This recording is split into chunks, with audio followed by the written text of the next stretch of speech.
জাবালে নূর বলে একটি পাহাড়ের গুহাতে, যেটা আমরা চিনি হীরা গুহা, এই গুহাতে আল্লাহর ধ্যানে মগ্ন থাকতেন।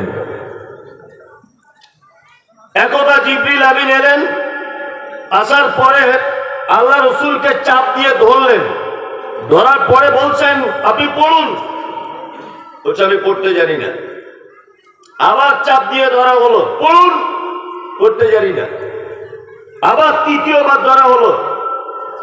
এই যে তিনবার ধরা হলো, আল্লাহ রসুলের অনেক জীবনী পড়েছি, তার ভিতরে বাংলাদেশের ডক্টর আসাদুল্লাহ গালিব সিরাতুর রাসূলের ভিতরে এই তিনবার চেপে ধরার কথাটা তিনি উল্লেখ করেছেন, এবং একথা তিনি বলেছেন এটাই সঠিক তথ্য।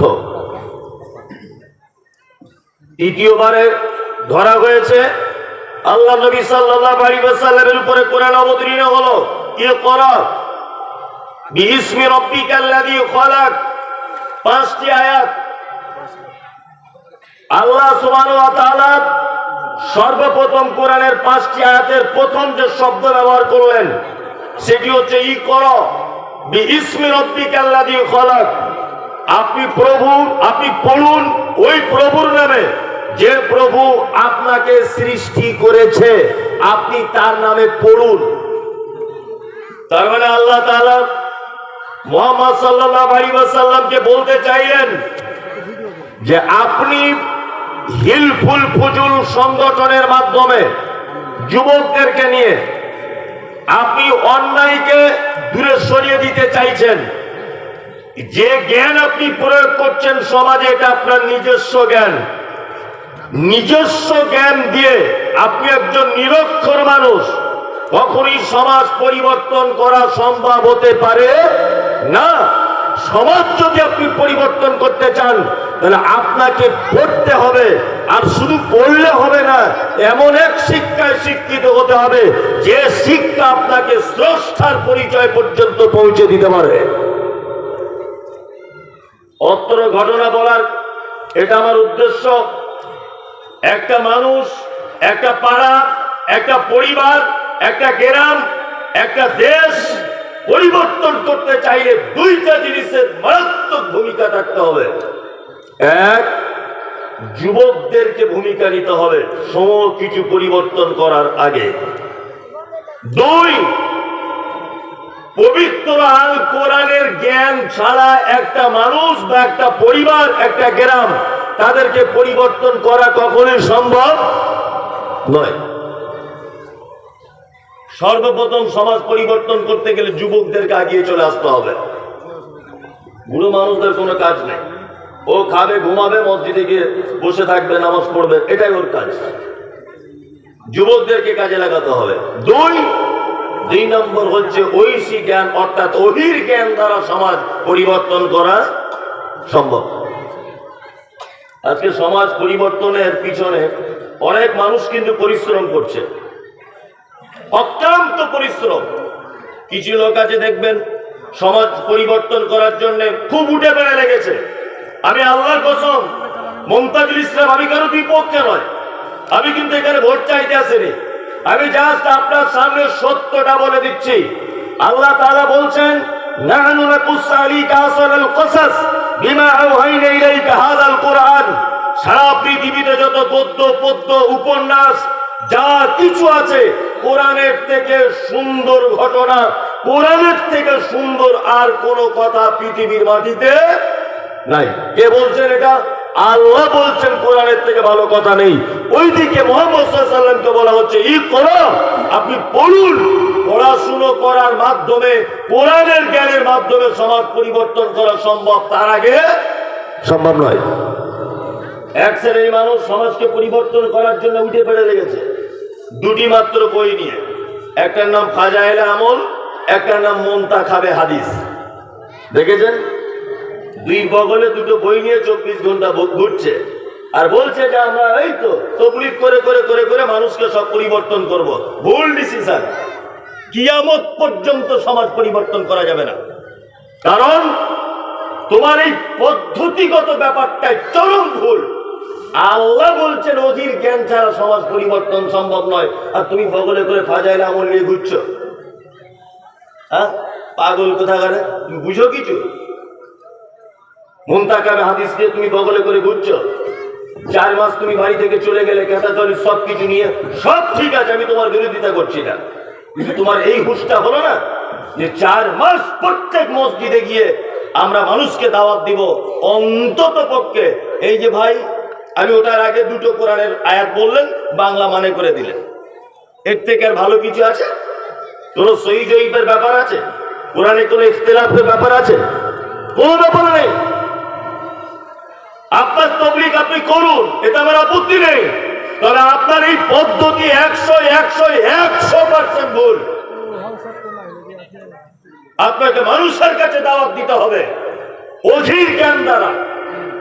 আপনি মানুষের তৈরি করা কোনো লেখা, কোন ব্যক্তির তৈরি করা কোনো লেখা বই দিয়ে সমাজ পরিবর্তন করতে যদি চান, কিয়ামত পর্যন্ত সম্ভব নয়।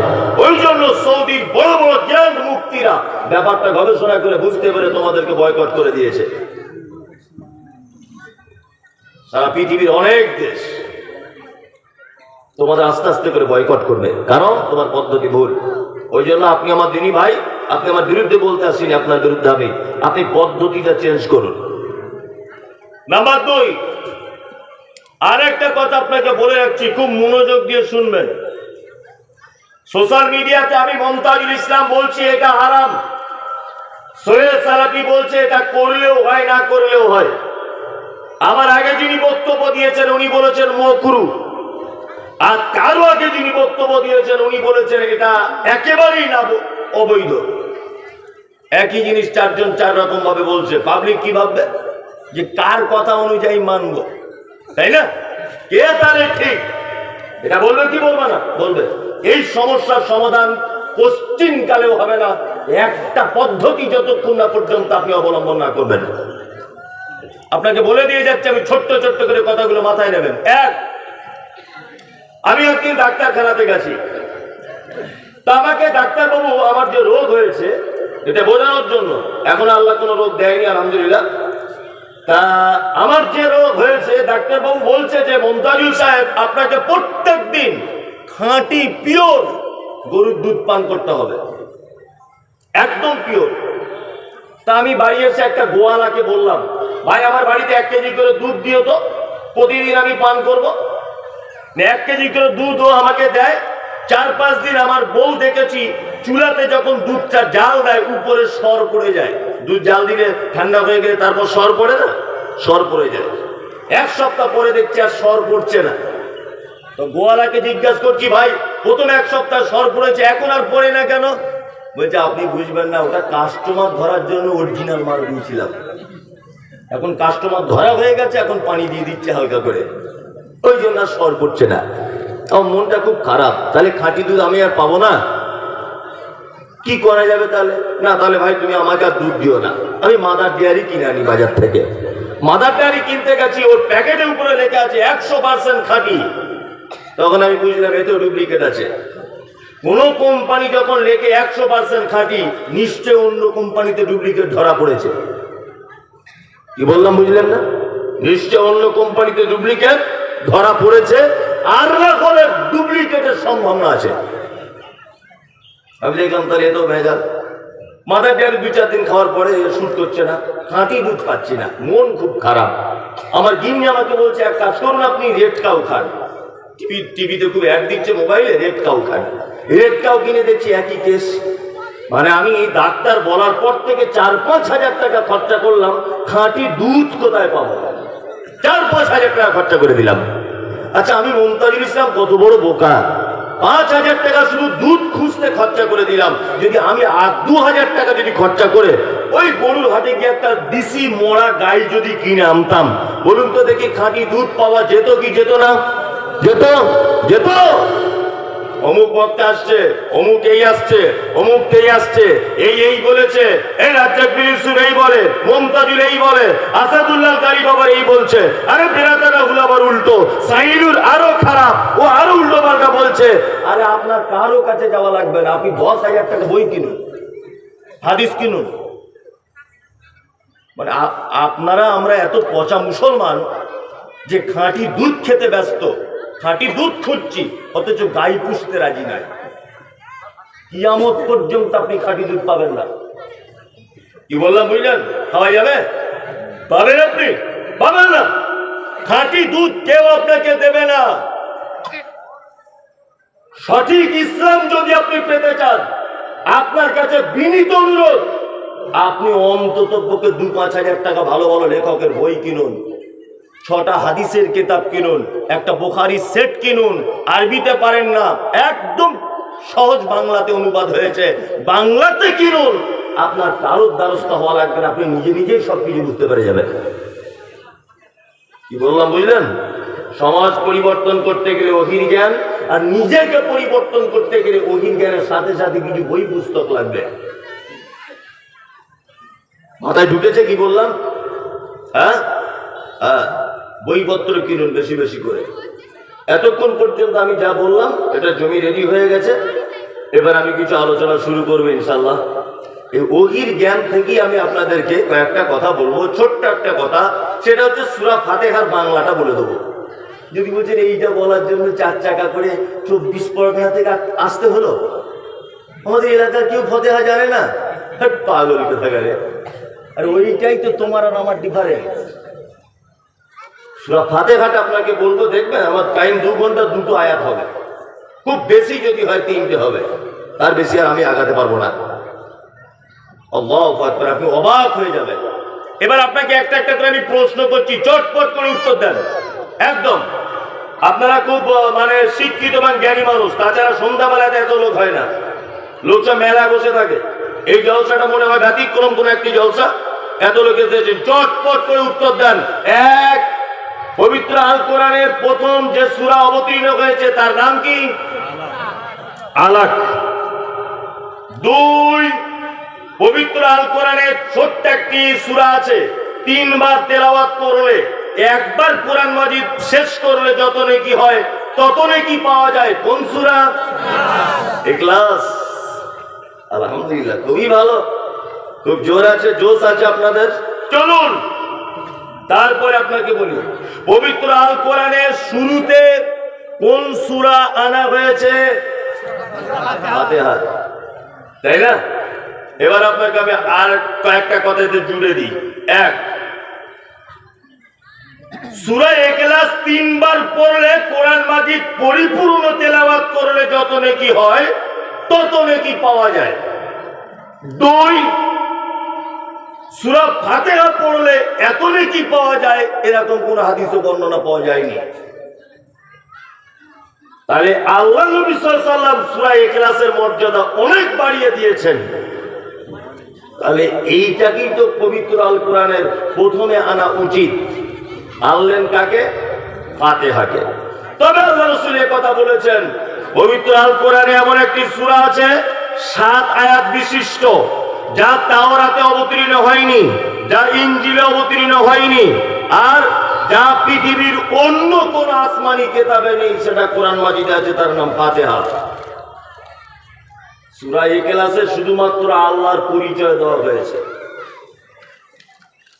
আর ফাতিহাতে টোটাল কোরআন মাজিদে যা কথা আল্লাহ বলেছে সব ফাতিহাতে ঢুকিয়ে দিয়েছে, সব। তাহলে বলুন, টোটাল কোরআন মাজিদের যে কথা, এই কথা যদি ফাতিহায় ঢোকানো থাকে, তাহলে এই সূরা একদিনে শেষ করা সম্ভব? সম্ভব? কোনদিন সম্ভব নয়। সর্বপ্রথম আপনাদের বলে রাখছি যে এই সূরার কয়েকটি নাম আছে, বেশ কয়েকটি। তার মধ্যে একটি হচ্ছে উম্মুল কিতাব। সূরা ফাতিহা সম্পর্কে আজকে তথ্যগুলো নেন। উম্মুল কিতাব, শব্দের অর্থ কি?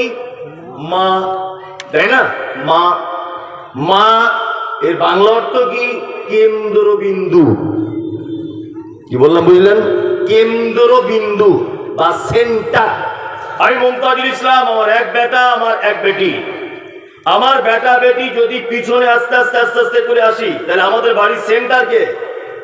আমার মা, তাই না? আমাদের বাড়ির মূল উৎপত্তি এতগুলো বাচ্চা কাচ্চার আবির্ভাব কার মাধ্যমে? ওর মায়ের মাধ্যমে। কাবাকে কি বলা হয়? উম্মুল কুরা, অর্থাৎ গ্রাম সমূহের সেন্টার। সারা পৃথিবীর বিভিন্ন জায়গা থেকে মানুষ ওখানে যায় হজ পালন করতে, এই জন্য ওটাকে বলা হয় উম্মুল কুরা। গ্রাম সমূহের সেন্টার। আর একটি নাম আছে, তার নাম সূরাতুশ শিফা, আরোগ্য দানকারী সূরা। প্রতিটা রোগের আরোগ্য দান করে কে? ফাতিহা। ওই যে হাদিস শুনেছেন যে সাহাবীরা সাপে কাটা রোগীকে সূরা ফাতিহা বলে ফুঁক দিয়েছেন, তার বিষ নেমে গেছে। শুনেছেন না বিস্তারিত ঘটনা? শুনেছেন তো? এটা এখনকার কোন মৌলবীকে দিতে বলুন তো, ওর বিষ মাথায় উঠে ছটফট করে মারা যাবে, যাবে যাবে না? ফাতিহা আজও আছে, সেই লোকগুলো আজ আর নেই। কি বললাম বুঝলেন? ফাতিহা আজও আছে, সেই লোকগুলো আজ আর নেই। এর অনেক নাম। এর আরেকটা বৈশিষ্ট্য হচ্ছে, আমি সালাত আদায় করলাম, আল্লাহু আকবার, সূরা ফাতিহা বলার পরে আমি একটা সূরা তেলাওয়াত করছি। কি? লাইসাল বিররা আন তুওয়াল্লু ওজুহাকুম কিবালাল মাশরিকি ওয়াল মাগরিব, সূরা বাকারার একটি আয়াত। ফাতিহার পরে বাকারা সূরার মাঝখান থেকে তেলাওয়াত করলাম। বলুন তো আমার সালাত হবে কি হবে না? হবে, হবে। যেখান থেকে ইচ্ছা আমি তেলাওয়াত করতে পারি। ব্যতিক্রম একটি সূরা আছে, তার নাম ফাতিহা। কেউ যদি মনে করে আল্লাহু আকবার, ইহদিনাস সিরাতাল মুস্তাকিম সিরাতাল্লাযীনা আন'আমতা আলাইহিম, চলবে? চলবে। রাসূল সাল্লাল্লাহু আলাইহি ওয়াসাল্লাম বলেছেন, 7টি আয়াত 7 নিঃশ্বাসে তেলাওয়াত করলে। খুব ধ্যান দিয়ে শুনবেন, এটা অনেক তথ্য আপনাকে আমি আজকে দেবো। নাম্বার 2, পৃথিবীতে এমন কোন গদ্য পদ্য উপন্যাস কবিতা নেই যে যেটা একাধিকবার শুনতে ভালো লাগে। লাগে? লাগে না। মোবাইলে দেখছে, সোশ্যাল মিডিয়া সবাই। কিছুদিন আগে একটা লোক ভাইরাল হয়েছিল, সে বাদাম না কি বলছে, ওর ঠেলাটা মোবাইলে ঢোকাই যাচ্ছিল না, ওকে আর দেখা যায় না। দেখা যায়? দেখা যায় না। তার মানে ওটা মানুষের কাছে 2-4 দিন 5 দিন ভালো লেগেছিল, এখন আর লাগে না। আপনি যেদিন ছোট্ট ছিলেন, আপনার হাত ধরে, বাবার হাত ধরে মসজিদে গিয়েছিলেন, সেই দিন ইমাম সাহেব প্রথমেই আল্লাহু আকবার আলহামদুলিল্লাহি রাব্বিল আলামিন, এই 7 বছর শুনেছেন। বয়স একটু বেড়ে 20 বছর হয়েছে আপনার। আপনি ভাবছেন শুধু আমাদের গ্রামে মনে হয় ফাতিহা, ভালো লাগছে না, দিল্লি চলে যাই। দিল্লি জামে মসজিদে গিয়ে নামাজ পড়ছেন, একই না? আমার মনে মনে ভাবছেন দিল্লিতে একই, তাহলে মনে হয় ভারতের বাইরে আলাদা হবে। আপনি চলে গেলেন এখন ধরে নেন ওই ইয়েতে, মক্কাতে, ওখানেও দেখবেন আব্দুর রহমান আস-সুদাইস তিনি তেলাওয়াত করছেন প্রথম সালাতের শুরুতেই ফাতিহা। কোন মানুষ বিরক্ত হয়েছে কোনোদিন? আপনি কোনোদিন বিরক্ত হয়ে বলেন ইমাম সাহেবকে যে আজকে একটু কুলুহ দিয়ে শুরু করো? না, কোনো জায়গা নেই। একটা মারাত্মক আশ্চর্য মুজিজার ভিতরে একটি মুজিজা হচ্ছে এই যে একাধিকবার তেলাওয়াত করলেও মানুষ কখনোই বিরক্ত আসে না। এর আর একটা বৈশিষ্ট্য আছে। কি বৈশিষ্ট্য? মুহাম্মদ সাল্লাল্লাহু আলাইহি ওয়াসাল্লাম তিনি বলেন, লা সালাতা লিমান লাম ইয়াকরা বিফাতিহাতিল কিতাব, কোন সালাত সম্পূর্ণ হয় না সূরা ফাতিহা ছাড়া। কোন সালাত, জানাজা পড়বেন, সুন্নত পড়বেন, বেতের পড়বেন, ফরজ পড়বেন, নফল পড়বেন, যা কিছু পড়বেন, ফাতিহা ছাড়া, সূরা ফাতিহা ছাড়া নামাজ হবে না। কেমন অসম্পূর্ণ ফাতিহা ছাড়া সালাত? ছাগলের বাচ্চা মায়ের পেট থেকে জন্ম হয় 6 মাস হলে, 6 মাস মায়ের পেটে থাকে, তারপরে পৃথিবীর মাটিতে ও আসে। এখন 3 মাসে যদি বাচ্চাটা ভূমিষ্ঠ হয় মায়ের পেট থেকে, তাকে বাঁচানো সম্ভব? সে অসম্পূর্ণ বাচ্চা, তাই না? আল্লাহর নবী সাল্লাল্লাহু আলাইহি ওয়াসাল্লাম বলেছেন, সূরা ফাতিহা নাই যার সালাতে, ওর সালাত এই রকম অসম্পূর্ণ। সূরাতে আছে কি কি আছে? এবার আপনাকে একটা একটা করে আয়াত বলি আর আমি এগিয়ে যাই। জি চলুন। প্রথমে দাঁড়িয়ে কি বলি? আল্লাহু আকবার, আল্লাহুম্মা বাঈদ বাইনি ওয়া বাইনা খাতায়ায়া কামা বা'আদতা বাইনাল মাশরিকি ওয়াল মাগরিব, এটা বলে নি। তারপরে কি? আউযু বিল্লাহি মিনাশ শাইতানির রাজীম, বিসমিল্লাহির রহমানির রহিম। আর একটা কথা মাঝখানে বলে দিচ্ছি, এটা শিখে রাখুন। কোন সূরার প্রথম থেকে যদি কেউ কোরআন মাজিদ পড়ে, তাহলে আউযুবিল্লাহ বিসমিল্লাহ দুটো পড়তে হবে, এগুলো জেনে রাখুন। কোন সূরার মাঝখান থেকে যদি কেউ পড়ে তাহলে শুধু আউযুবিল্লাহ পড়বে, বিসমিল্লাহ পড়া লাগবে না, এটা জেনে রাখুন। কোন সূরার প্রথম থেকে যদি কেউ পড়ে আউযুবিল্লাহ বিসমিল্লাহ দুটো লাগবে। যদি কেউ কোন সূরার মাঝখান থেকে যদি তেলাওয়াত করে শুধু আউযুবিল্লাহ লাগবে, তখন আর বিসমিল্লাহ লাগবে না। নামাজে দাঁড়িয়ে গেলেন, দাঁড়িয়ে গিয়ে বলছেন আলহামদুলিল্লাহি রাব্বিল আলামিন। সমস্ত প্রশংসা কার? আল্লাহর। আল্লাহ কে? না আল্লাহ রব। তারপর একটা শব্দ কি? আলামিন, তিনি অসংখ্য জগতের মালিক। তিনটে মাত্র কথা। এক, সমস্ত প্রশংসা কার? কথা বলুন, আল্লাহ। দুই, কে? কার জন্যে? রব, পালন কর্তার জন্যে। তারপরে আলামিন, অসংখ্য জগতের মালিক কে? আল্লাহ। এবার আপনাকে আমি একটা কথা বলি, দেখুন বাংলাতে দুটি শব্দ আমরা ব্যবহার করি। এক হচ্ছে বলি ধন্যবাদ, বলি না ধন্যবাদ। আর একটা কি বলি? না আপনার উপরে চিরকৃতজ্ঞ আমি, বলি না। এক কথা, একটা কৃতজ্ঞতা আর একটা ধন্যবাদ। আচ্ছা বলুন তো, কৃতজ্ঞতা আর ধন্যবাদ এই দুটো শব্দ একই ব্যক্তির জন্য প্রয়োগ করা যাবে? যাবে না। ধন্যবাদ কোন ব্যক্তির জন্য প্রয়োগ করা যাবে? আপনি রাস্তা দিয়ে হাঁটছিলেন, হাঁটতে হাঁটতে আপনার খুব পিপাসা লেগেছে, আপনার বোতলে পানি নেই, হঠাৎ করে একটা লোক আপনাকে এক বোতল পানি পান করার জন্য দিয়েছে, আপনি কি বলবেন? ধন্যবাদ ভাই। তার মানে ধন্যবাদ শব্দটা ক্ষণস্থায়ী উপকারের জন্য ব্যবহার করা হয়। বোঝার চেষ্টা করুন। দুই, আপনি চাকরির পরীক্ষা দিয়েছেন, চাকরি রেডি, শুধু এলাকার এমএলএ একটা সই করে দিলে চাকরি কনফার্ম। এমএলএ বাবুর কাছে গিয়ে বলছেন আপনি একটু সইটা করে দেন না, তা এমএলএ করে দিয়েছে সই। চাকরির বয়স কতদিন আপনার? 60 বছর পর্যন্ত চাকরি করবেন। 25 বছরে চাকরিতে জয়েন করেছেন, মানে আপনি 60 বছর পর্যন্ত চাকরি করবেন, মানে 35 বছর যাবত একটা সইয়ের কারণে আপনি তার থেকে উপকৃত হলেন, তাই তো? বলুন তো এই লোকটার ক্ষেত্রে ধন্যবাদ না কৃতজ্ঞতা? কৃতজ্ঞতা। কারণ আপনাকে লং টাইম এই একটা সইয়ের কারণে আপনি উপকৃত হয়েছেন, তাই না? নাম্বার দুই, আরবিতে ঠিক তেমন দুটি শব্দ ব্যবহার হয়, একটা হচ্ছে হামদ আর একটা হচ্ছে শুকর। আমরা অনেক সময় বলি না শুকরিয়া, শুকরিয়া ভাই, বলি না। শুকরিয়া মানে ধন্যবাদ, ক্ষণস্থায়ী উপকারের জন্য শুকরিয়া। আলহামদ শব্দ ব্যবহার হয় যিনি জন্ম থেকে মৃত্যু পর্যন্ত যার উপকার আপনার সাথে জড়িয়ে থাকে, এই ব্যক্তির জন্য, এই লোকের জন্য হাম অর্থাৎ কৃতজ্ঞতা শব্দ ব্যবহার করতে হয়। এবার আপনাকে আমি বলছি, আপনার জন্ম থেকে নিয়ে মৃত্যু পর্যন্ত সমস্ত বডিটার, আপনার পৃথিবীতে চলা, খাওয়া, দেখা, টোটালটা কার? আল্লাহর। তাহলে আমরা আল্লাহকে শুকরিয়া দিয়ে শুরু করব না আলহামদ দিয়ে শুরু করব? আলহামদ দিয়ে শুরু করব। এটা একটা ব্যাপার বুঝে গেলেন। আরেকটা জিনিস বুঝে যান যে সমস্ত প্রশংসা আল্লাহর হবে কেন? আমি একজন রাঁধুনি, খুব ভালো বিরিয়ানি রান্না করতে পারি।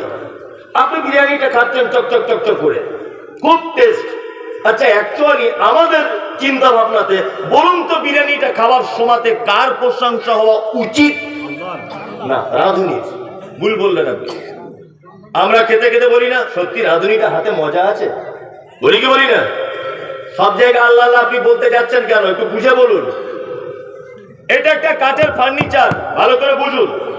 আল্লাহর প্রশংসা বটে, ওটা আমি বোঝাচ্ছি আপনাকে, কিন্তু আমরা যেটা করি এটা একটা কাঠের ফার্নিচার, খুব ডিজাইন করে চারিদিকে এই টেবিলটাকে তৈরি করা হয়েছে। বলুন তো অ্যাকচুয়ালি প্রশংসার দাবিদার বা প্রশংসার হকদার কে? মিস্ত্রি। এটাই কিন্তু স্বাভাবিক। আমি একজন মিস্ত্রি, আমি একটা বড় প্ল্যান করে দুতলা বাড়ি ডিজাইন করে তৈরি করেছি। বলুন তো বাড়িটা দেখার পরে প্রশংসা যদি হয়, তাহলে আমি মুমতাজুল ইসলাম মিস্ত্রি, আমার হবে কি হবে না? হবে। কিন্তু আল্লাহ তাআলা শব্দ ব্যবহার করে দিয়েছেন আলহামদুলিল্লাহ। যাবতীয় প্রশংসা কার? আল্লাহ সুবহানাহু ওয়া তাআলা। এটা একটু কেমন লাগছে না যে আমি এত সুন্দর করে ফার্নিচারটা বানালাম আর প্রশংসা আল্লাহর হবে? হ্যাঁ, আমি 1 কোটি টাকা দিয়ে একটা BMW গাড়ি কিনলাম, আমি রোড ট্যাক্স দিলাম, আমি গাড়ির টাকা দিয়ে কিনলাম, ড্রাইভার আমি বেতন দিয়ে রাখলাম, অথচ 1 কোটি টাকার গাড়ি থেকে প্রশংসা করতে হবে কার? আল্লাহ। এটা ব্যাপারটা একটু কেমন লাগছে না? কেমন লাগার কিছুই নেই বন্ধু। আপনাকে বলছি, প্রত্যেক কাজের শেষ পর্যন্ত যদি আপনি পৌঁছে যান, দেখবেন সেখানে স্রষ্টা ছাড়া আর কাউকে খুঁজে পাওয়া যাবে না। আমি যে কাঠের মিস্ত্রি, যে কাঠ দিয়ে ফার্নিচার বানিয়েছি, বলুন পৃথিবীর কোন মেশিনের সাহায্যে 1 কিউবিক কাঠ তৈরি করা সম্ভব না। কাঠ কোথা থেকে হয়? গাছ থেকে। গাছ কার দান? আল্লাহর দান। আপনি 1 কোটি টাকা দিয়ে যে BMW গাড়িটা চাপছেন, গাড়িটা পেট্রোলে চলে, পৃথিবীর কোন মেশিনে পেট্রোল আবিষ্কার করা সম্ভব নয়। এটা আপনি গাড়ি চাপবেন বলে আল্লাহ সুবহানাহু ওয়া তাআলা আগে থেকে পেট্রোল মাটির তলাতে রিজার্ভ করে রেখে দিয়েছেন। আপনি যে কোটি টাকা দিয়ে বাড়ি করেছেন, বাড়িতে ইট দিয়ে গাঁথনি করা আছে, ইট কি থেকে হয়? মাটি থেকে হয়। মাটি কার দান? আল্লাহর দান। আপনার বাড়িতে যে ঢালাই দেওয়া আছে পাথর, পৃথিবীর কোন মেশিন এটা তৈরি করা সম্ভব নয়। আপনি যে বিরিয়ানি খেয়ে প্রশংসা আল্লাহর হবে না কেন? এই যে চাষি ভাই চাষ করেছে মাঠে, শুধু তো মাত্র মাটিতে একটা ধান ফেলে দিয়ে এসেছিল, তার থেকে বাসমতি চাল এত বড় বড়, এটা কার আবিষ্কার? কার সৃষ্টি? আল্লাহ সুবহানাহু ওয়া তাআলার। ওই জন্য বোঝা যাচ্ছে যে এক পর্যায়ে শেষ পর্যন্ত যদি আপনি পৌঁছে যান, আল্লাহ ছাড়া আর কাউকে খুঁজে পাওয়া যাবে না। কিছুদিন আগে শুনছিলাম সোশ্যাল মিডিয়াতে যে বাংলাদেশের কে নাকি নাস্তিক হয়ে গেছে, বেরাদার রাহুলের সঙ্গে ডিবেট করছিল। হ্যাঁ, আমি মুমতাজুল ইসলাম বলছি, পৃথিবীর কেউ নাস্তিক হতে পারে না। অন্তত পক্ষে শিক্ষিত মানুষ নাস্তিক হতে পারে না। শিক্ষিত সে যদি বলে যে আমি নাস্তিক, এই মুমতাজুল ইসলাম বলবো তুমি নাস্তিক নয়, তুমি তোমার মাথাতে গোবর ভরা আছে। নাস্তিক তো নয়, নাস্তিক হলেও একটা লাইনের ছিল, তুমি নাস্তিকের থেকেও নিকৃষ্ট। তুমি কি লেখাপড়া শিখেছো তুমি জানো? হ্যাঁ, আচ্ছা বলুন তো দেখি, কর্তা ছাড়া কোনোদিন কাজ সম্ভব? আমি বক্তব্য এখন রাখছি, আমার বক্তব্যটা যদি আপনি একটা রেকর্ডিং এর ভিতরে শোনেন, আমার গলা শোনার পরে আমার কথা মনে পড়বে কি পড়বে না? পড়বে। যে এই সেই মুমতাজুল ইসলাম আমাদের জলসায় ছিল। আপনি একটু ভালো চা খাচ্ছেন, চায়ের যে তৈরি প্রস্তুতকারক, তার কথা মনে হবে কি হবে না? হবে। তার মানে বোঝা যাচ্ছে সারা পৃথিবীতে যত কাজ আছে, প্রত্যেক কাজের পিছনে কর্তা আছে। কর্তা ছাড়া কাজ সম্ভব নয়। প্রত্যেক দিন পূর্ব দিকে সূর্য উঠে পশ্চিম দিকে নিজ টাইমে আবার অস্ত চলে যাচ্ছে, ডুবে যাচ্ছে। এই যে তারকাগুলি উঠছে, এই যে চাঁদ নির্দিষ্ট টাইমে উঠছে, এই যে আষাঢ় মাসে টাইম হলেই আসমান থেকে বৃষ্টি শুরু, এই যে জানুয়ারি মাস ডিসেম্বর এলেই অটোমেটিকলি ঠান্ডা। বলুন তো এটা একটা কাজ কি কাজ নয়? কাজ তো। প্রত্যেক দিন সূর্যটা তুলে আবার ডুবিয়ে দেবো, একটা কাজ কি কাজ নয়? তাহলে এর পিছনে একজন কর্তা থাকতে হবে কি হবে না? হবে। তাহলে তুমি নাস্তিক হলে কি করে তুমি গরু হতে পারো? তুমি নাস্তিক হতে পারো না। তাহলে এক কথা বোঝা যায়, সমস্ত ব্যাপারে শেষ পর্যন্ত পৌঁছে গেলে খুঁজে পাওয়া যাবে কাকে? আল্লাহ সুবহানাহু ওয়া তাআলাকে। আমরা এই জায়গাগুলো খুব ভুল করি না? কয়েকটা ভুল আপনাকে ধরিয়ে দিই। এক, আপনি নামাজে বললেন আলহামদুলিল্লাহি রাব্বিল আলামিন, আল্লাহ যাবতীয় প্রশংসা হলো তোমার। নামাজে বলে এলেন, সালাত এই মাত্র, তাই না? বাড়িতে আপনার গাছে আম হয়েছে, আমটা খাচ্ছেন, আর খেতে খেতে আসছিলেন, আসার সময় মসজিদের ইমাম সাহেবের জন্য 1 পিস এনেছেন। ইমাম সাহেব আমটা খাচ্ছে আর বলছে আলহামদুলিল্লাহ খুব মিষ্টি। তখন গাছের মালিক বলছে, আরে মিষ্টি হবে না, এই গাছ এনেছি মালদা জেলার পিওর ফজলি আম, আর যা ট্রিটমেন্ট আমি চালিয়েছি, মিষ্টি হবে না মানে যাবে কোথায়? অন্য কারোর কাছে আম ধরেছে দেখেছো, আমার কাছে এত আম কেন? আমি পরিচর্যা ভালো করেছি। এই মাত্র বলে এসেছে সমস্ত প্রশংসা কার? আল্লাহ। বাড়ি এসে বলছে আমি ট্রিটমেন্ট ভালো করেছি তাই আম মিষ্টি হয়েছে। এই কথার সঙ্গে কোরআনের আয়াতের মুনাফিকি হলো কি হলো না? হলো। তার মানে খাইরিহি ওয়া শাররিহি মিনাল্লাহি তাআলা, ভালো মন্দ যা কিছু হবে একজন মুমিন কার উপরে ভরসা? প্রশংসা কার? আল্লাহ সুবহানাহু ওয়া তাআলার প্রশংসা হবে।